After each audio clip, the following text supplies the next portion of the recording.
Magandang araw, ito po ang Iparas kay Paras. Ako po si Eli Saludar at kasama natin si Secretary Jing Paras at Attorney Manny Luna. Sec Jing, magandang araw sa iyo. Magandang araw, paring Eli. At nagagalak tayo, nandito yung kaibigan natin, si Attorney Manolito Luna.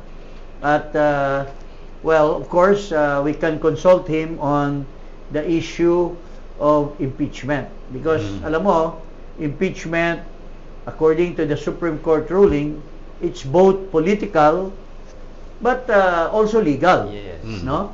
So, ngayon, gusto natin batiin ang ating mga kababayan tungkol dito sa kanilang pinsala. Magandang hapon po sa inyo lahat, mga mahal nating mga kababayan. At ngayon ay binubudol na naman tayo nitong administrasyon ni Marcos at pinapapaniwala tayo na mayroon daw matinding krisis at nagdi-declare siya ng krisis sa bansa, pero hindi lang ina-address yung oil kundi pati na yung mga infrastruktura at mga at ito ay parang allergic ang mga kababayan natin.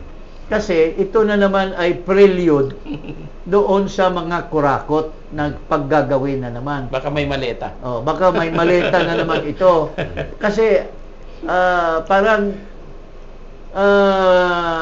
nanggagalaiti na ang ating mga kababayan tuwing mayroong opportunity para mag-deliver ng mga maleta doon sa mga kurakot na mga opisyal.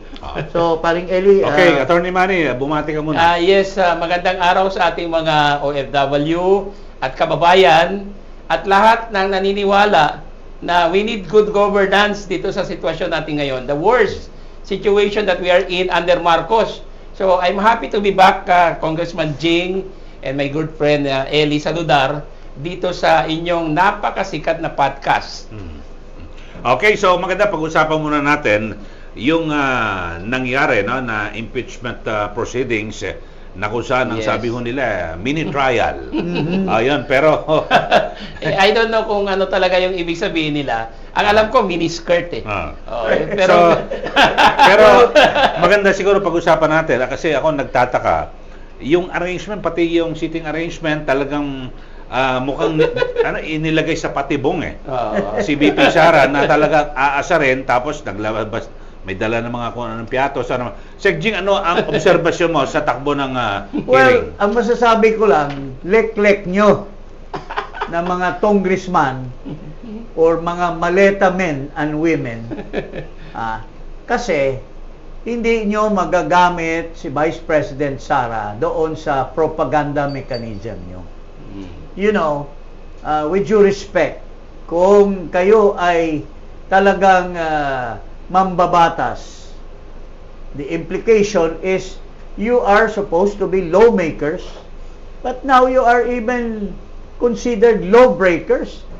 Hindi lang ordinary law ang binibreak nyo, binibend nyo, kundi ang saligang batas na mismo na nagsasaad sa Section 11 na ang role ng House of Representatives is only to initiate, to determine if there is form and substance, and with question and answers, will be able to determine if there is probable cause to continue hearing and come up with a recommendation to the plenary for which there will be voting. Kung makuha yung 1/3 vote, pupunta sa Senate for the trial. Wala namang nakasaad sa ating saligang batas na magkukunda kayo ng trial. Hindi nyo pwedeng i-preempt ang Senado at magsasabit kayo ng mga testigo when in fact it violates due process kung magkaroon kayo ng trial because walang karapatan na mangyayari, maibigay doon sa accused to cross-examine the witness. Sa tingin ko dyan... It violates the due process, basically the due process. Sa tingin ko dyan, Kong Jing, well, of course, your experience as a congressman before, parang gusto lang nilang pahiyain si Vice President Sara Duterte dito. Gamitin nila yung forum na yan para sa propaganda Yes. at politika. So, hindi po sumasang-ayon yan sa Constitution. Mga kababayan, with due respect, dito sa mga congressman at congresswomen,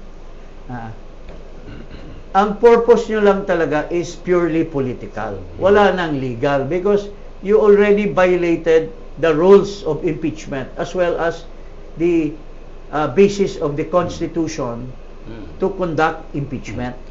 Yeah. Ang propaganda niyo dito, isasalang niyo si Vice President, hindi siya makasagot dahil puputaktihin niyo ng question, hindi siya makapag-cross-examine. Kung trial yan, magpipresenta kayo ng testigo, hindi siya pwedeng mag-cross-examine ng testigo. Kasi kayo lang ang pwedeng magsalita. Ang gagawin nyo lang, tatanungin nyo lang siya, pero hindi siya pwedeng magtanong doon sa mga ipipresenta nyo. So, is that giving her due process? Wala. Kaya nga, ang due process in every court is the accused is given a day in court to present his witnesses, to cross-examine the witnesses against her, and to be supported by her lawyer of her choice. Yun po ang due process ng isang trial. But yung due process nyo sa mini trial nyo, walang ganon. So walang due process. At pamulitika lang ito kasi gusto nyong sirain si Sara Duterte so that she will no longer be viable for her candidacy in the 2028. Dahil takot kayo lahat na kung siya maging Pangulo, babalikan kayo at dahil hindi ginawa ni Marcos yung kanyang obligasyon na may makukulong by the December 15, ligtas kayo lahat dyan ng mga buhaya. So, ligtas kayo, hindi kayo ligtas sa tunay na maging Pangulo in 2028 dahil uungkatin lahat yung pangungurakot nyo dyan sa House of Representatives. Yun ang real meaning of all this mini trial. Okay, Attorney Manny, yung usaping legal tayo, yung mga ipinasabpina, no, na salin, kung ano mga dokumento, ano ba yun? Kasi pag ganyan na yung sa House, hindi makailang magsabpina ng mga dokumento, di ba? Well, sa stage na ito, hindi po pwede yan, Eli, no? Isupina mo kasi that is the function of the Senate. Sitting as an impeachment. Sa trial na yan. Sa trial na, at ang Senado lang may poder niyan. Boss, So at this level, hindi proper na mag-issue ng subpoena ang House. Now, yung subject matter ng subpoenas themselves are questionable. Can you imagine yung SALN na nung mayor siya or vice mayor, 2007, gusto nilang isupina, hindi proper yon para an impeachment. Kasi nung time na yon, she was not yet an impeachable officer. Okay. Now, second, yung sa mga bangko, bawal yan. Doon sa corona impeachment, it was only the Senate that issued subpoena to some banks. At hindi pa lahat ng subpoenas sinang-ayunan ng Supreme Court because some of them were quashed and prevented by the Supreme Court from being served. Kasi bawal sa bank secrecy law. At walang nexus between the complaint and the allegations sa kayong subpoena. Now, itong si Terry Ridon, there's really terribly something wrong with him.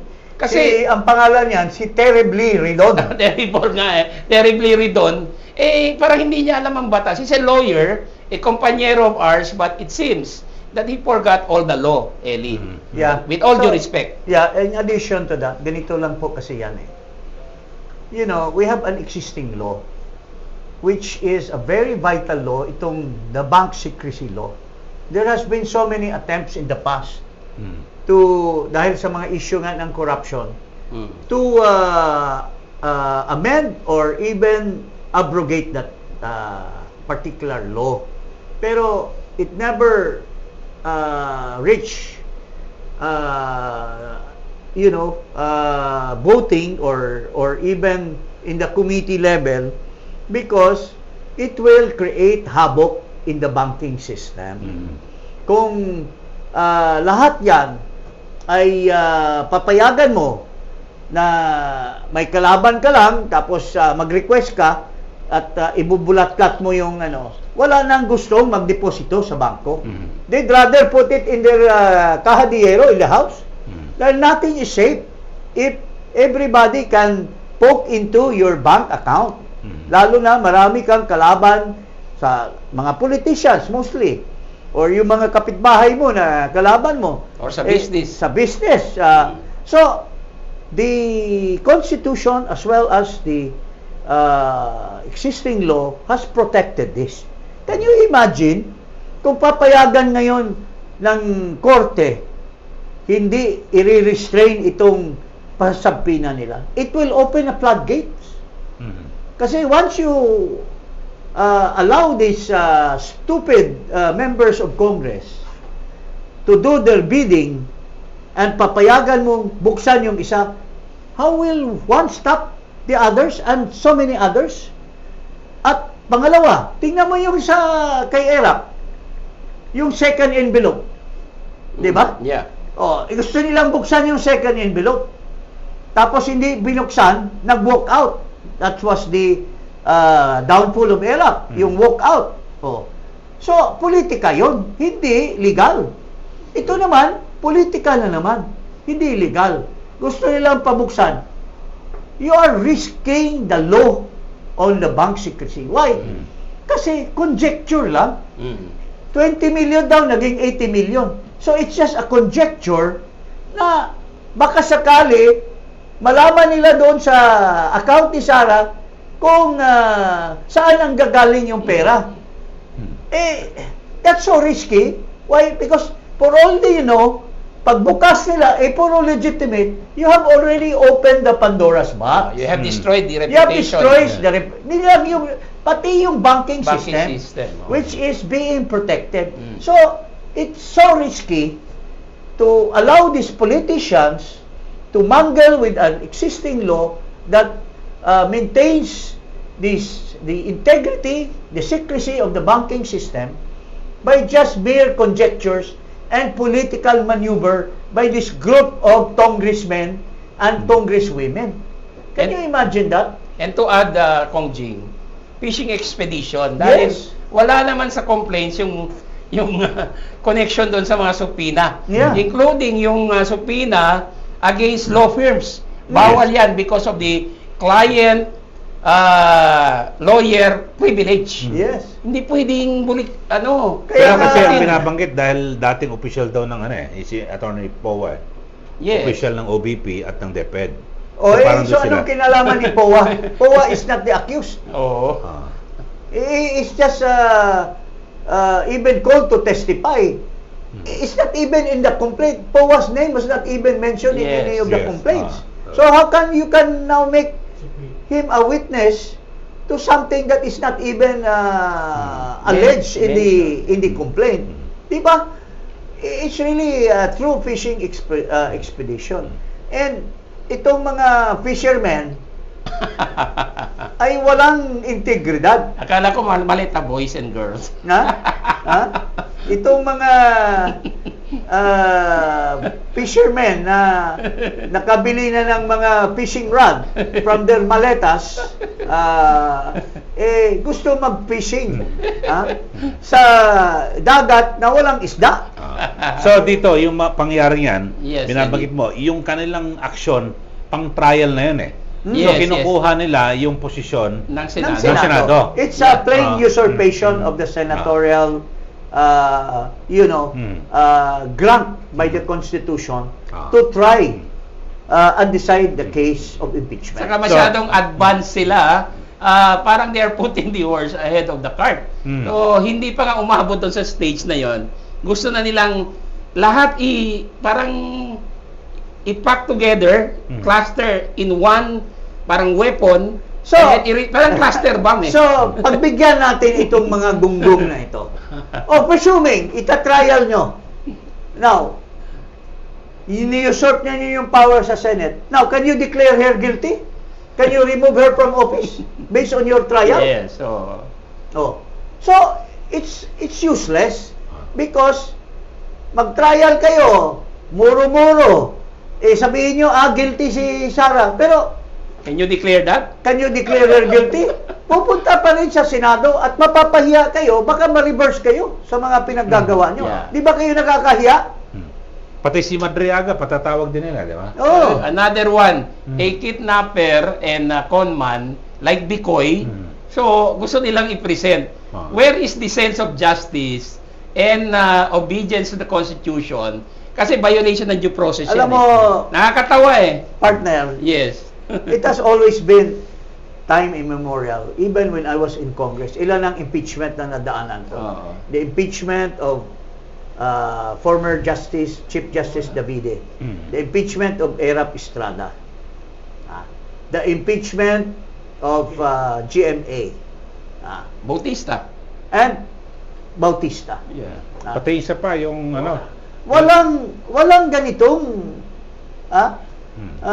pagnanasa, because it has always been held time immemorial that parang ang House of Representatives Committee on Justice is likened to a fiscal.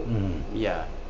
Fiscal ka lang, determination lang of probable cause. Yes, sir. Probable cause is not the conviction. Hanggang doon lang kayo.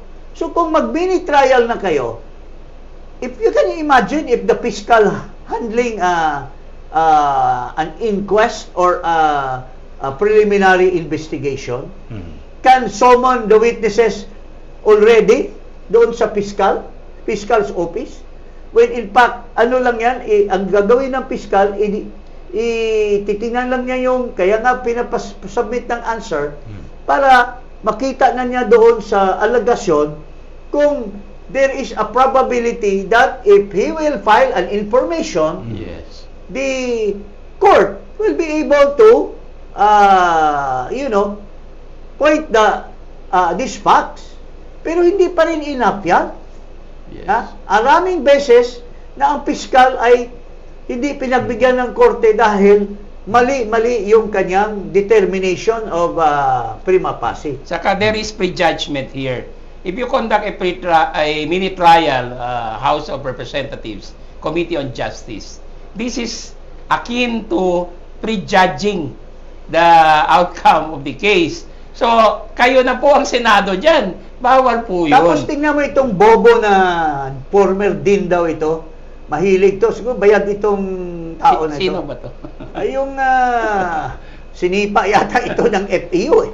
Kasi ang negosyo niya ngayon, parating pinoproject siya na magaling magbigay ng opinion. Can you imagine, tinatakot niya as if matatakot. Sinasabi niya, yung hindi pag-attend ni BP ay very dangerous. Si Ganito Santa Maria. daw, ganito. Mel Ganito Santa daw, Maria. ganito. Lek-lek mo, Mr. Bobo na din or din na sinipa, dahil wala pong katuturan yung pinagsasabi mo. In fact, I want to debate with you wherever you want, because mali-mali yung sinasabi mo. Tinatakot mo yung prerogative po yan, even in a fiscal's office. Yeah. Maski sampahan mo ng kaso yung isang individual, respondent, there is no law that will force that person, the accused or respondent, to appear. Yes. That's why there is such thing as the fiscal can decide on the basis of the evidence available, even with the absence of. So, paano pinagsasabi nitong kumag na to na kailangan daw there's daw a need for the Vice President to appear. Gagamitin nyo lang si Vice President na props nyo. Gagamitin nyo lang na propaganda para gumanda yung discussion nyo dyan. Pero kung sa Bisaya, pikat nyo, hindi si Vice President magiging instrumento ng propaganda nyo dyan sa House of Representatives. That's very well You should taken, no? vote by now. Anyway, nangyari na rin yan eh.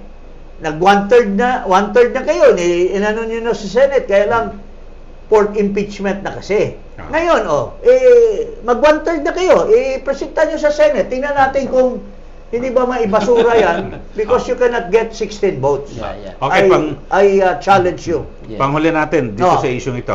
Yeah. Yung mga ginagawa na sinasabi nyo na hindi karapat-dapat, pwede ba itong ilapit sa Supreme Court? Yeah, I would like to comment on that. Yeah. No? Okay. This was done in the first case, yung kay VP Sara. No? Question niya yung complaint, and the Supreme Court acted on the certiorari petition and granted it, declaring the complaint against her and the other complaints as void ab initio.